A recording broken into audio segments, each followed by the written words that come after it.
Assalamualaikum sahabat semua. Semoga semua selamat jasmani dan rohani, tetap di dalam lindungan Allah tentunya, dilimpahkan tolong dan kurnia dan dipandaikannya menyelesaikan seluruh masalah dalam kehidupan yang dengan penyelesaian itu mendekatkan kita kepada Allah. Kita lanjutkan tentang hikmah atau natijah atau ibrah atau pembelajaran dari Isra dan Mi'raj.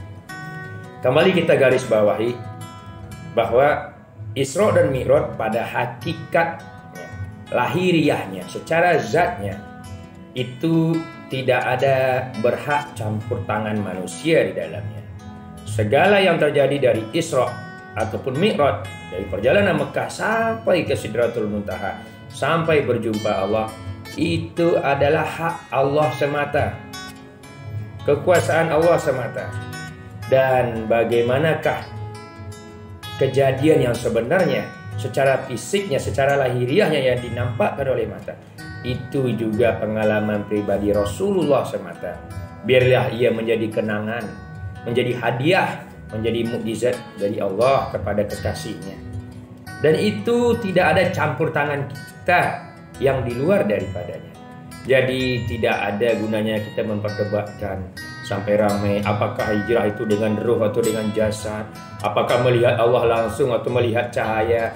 Tidak ada gunanya ketika akal tidak akan mampu memikirkan penyebab dari segala penyebab, memikirkan pencipta dari segala ciptaan yang ada. Maka yang kita yakini sebagaimana Abu Bakar Siddiq adalah kita juga siddiq. Sadaqta ya Rasulullah, sadaqta ya Rasulullah. Kita juga percaya itu semuanya wujud. Isra itu ada, Mi'raj itu ada, naik ke setiap langit itu ada. Bagaimana lahiriahnya atau hakikatnya, bagaimana zatnya, nampaknya, jangan sentuh. Itu kekuasaan Allah SWT. Kenapa kita berbicara begitu? Karena di sini harus dipahami kembali bahwa Isra dan Mi'raj itu adalah suatu mukjizat, sesuatu yang tidak bisa dipikirkan oleh panca indera, tidak dipikirkan oleh nalar, tidak bisa dipikirkan dengan logika, tapi diukur dan dinilai dengan mata batin, dengan keyakinan kita. Maka di sini kita lanjutkan, kita hanya mengambil natijah, pembelajaran, iktibar, perumpamaan atau makna atau ma'ani atau secara majasi, kiasan apa dari perjalanan yang ada. Yang pertama yang kita lanjutkan dari yang kemarin, kita mengingatkan bahwa Isra dan Mi'raj bukan hanya berfokus menjemput perintah sholat. Jadi Rasulullah naik Isra Mi'raj kok belum tahu untuk apa bertemu Allah. Allah belum bocorkan, engkau akan kuberi perintah sholat. Ya, no. Naiknya Isra dan Mi'raj tidak ada Rasulullah yang tahu. Bahkan malaikat Jibril pun tidak tahu apa keinginan Allah yang sebenarnya. Bermakna Isra dan Mi'raj memang keinginan Sang Khalik, penyebab segala sesuatu yang tidak perlu ditanya alasannya.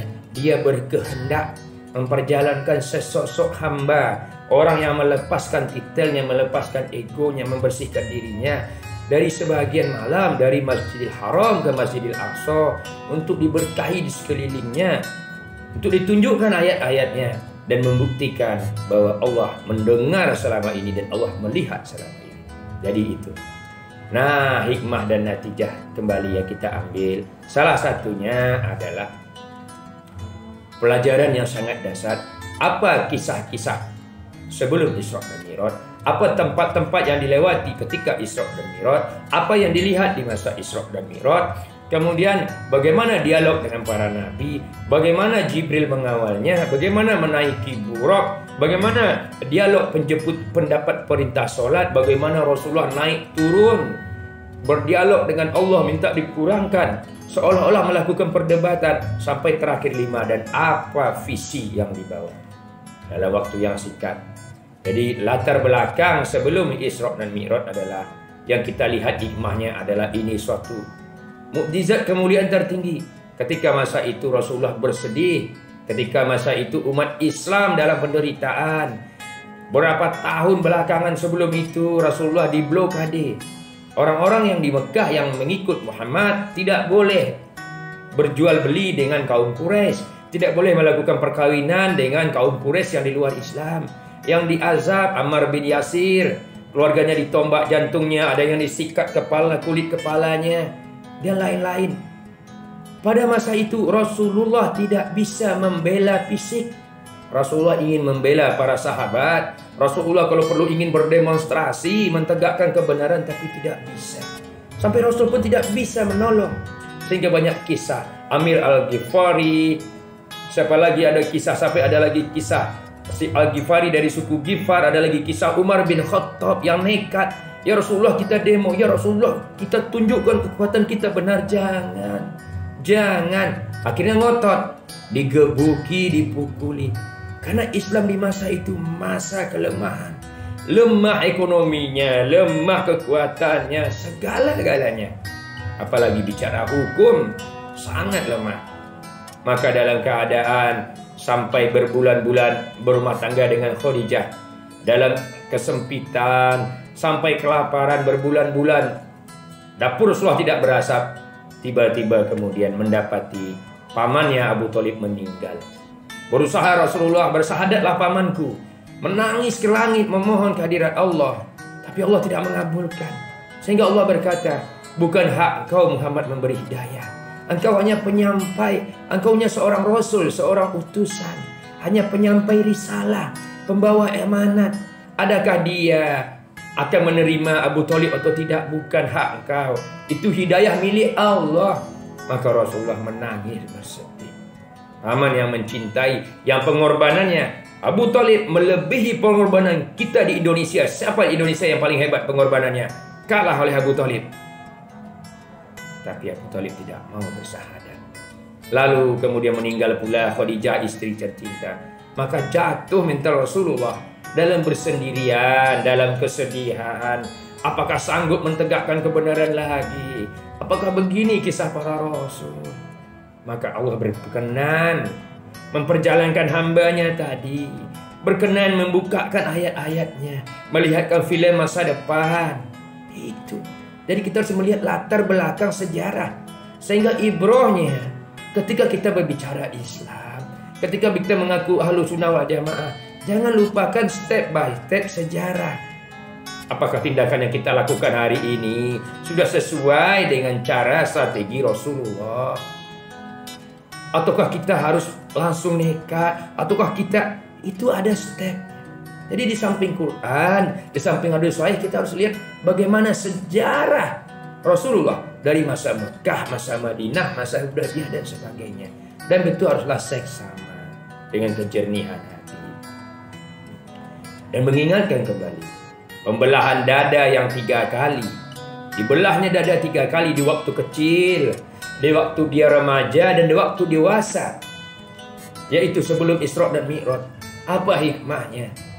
Artinya kita tiru proses itu. Walaupun bukan Jibril yang belah, belahlah dada kita. Jangan pernah berhenti, jangan bosan-bosan. Jangan merasa jadi orang warak, jangan merasa jadi orang suci.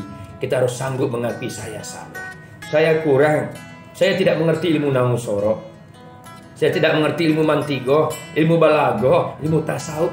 Terlalu banyak kandungan kajian. Sampai ilmu namanya lagi ilmu peradaban.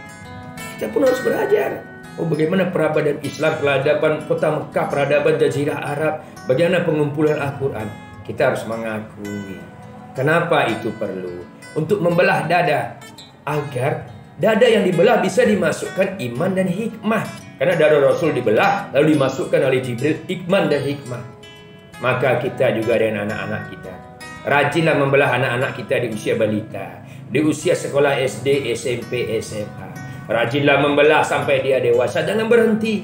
Kalau kita gambarkan kisah Rasul yang dulu, seperti Ibrahim, rajinlah dia menyembelih sifat-sifat binatang dalam Ismail. Dia sembelih leher Ismail. Bukan membunuh fisiknya, tapi membunuh sifat-sifat binatang yang ada dalam Ismail. Sehingga ketika Allah memberikan kabar gembira, berubahlah mengganti seekor kambing kibas yang tersembelih. Artinya keikhlasan kita menyembelih sifat-sifat binatang dalam anak kita akan menghasilkan sifat-sifat hewan yang terkorban. Maka lahirlah Ismail sebagai khalifah.